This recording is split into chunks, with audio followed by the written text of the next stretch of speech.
ఒక మంచి కథ.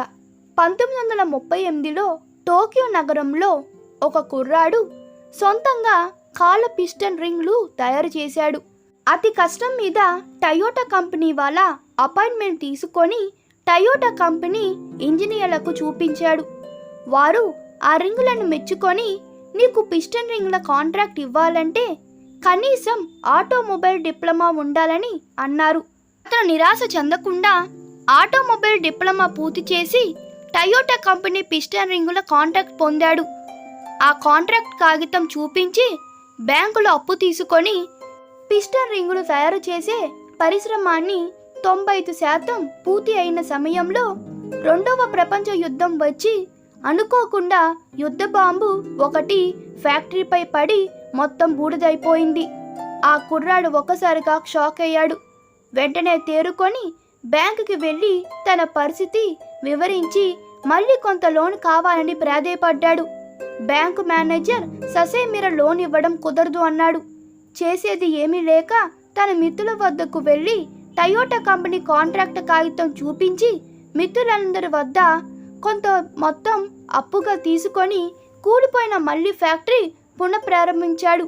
ఈసారి 95% ఫ్యాక్టరీ పూర్తయింది.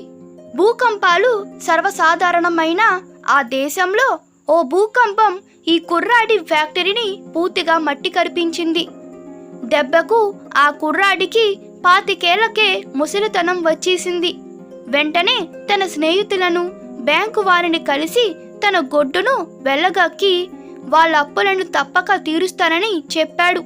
ఇతని వద్ద ఏమీ లేకపోవడం వల్ల వాళ్ళు కూడా చేసేదేమీ లేక ఊరుకున్నారు.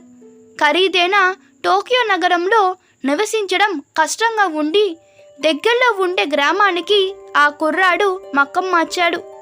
ఆ గ్రామం నుండి నగరానికి రోజు సైకిల్ మీద వస్తూ పట్టణంలో ఒక మెకానికల్ గ్యారేజ్లో పనికి కుదిరాడు. రోజు గ్రామం నుండి పట్టణానికి సైకిల్ తొక్కలేక తన ఆటోమొబైల్ పరిజ్ఞానంతో ఒక మోటార్ తయారు చేసి సైకిల్కి అమర్చి తొక్కనవసరం లేకుండా సైకిల్పై రోజు పట్టణానికి వచ్చేవాడు. అది చూసి ఆ గ్రామంలో పిల్లలు అందరూ తమకి అలాంటి మోటార్ సైకిల్ కావాలని తల్లిదండ్రుల వద్ద పేచీ పెట్టారు.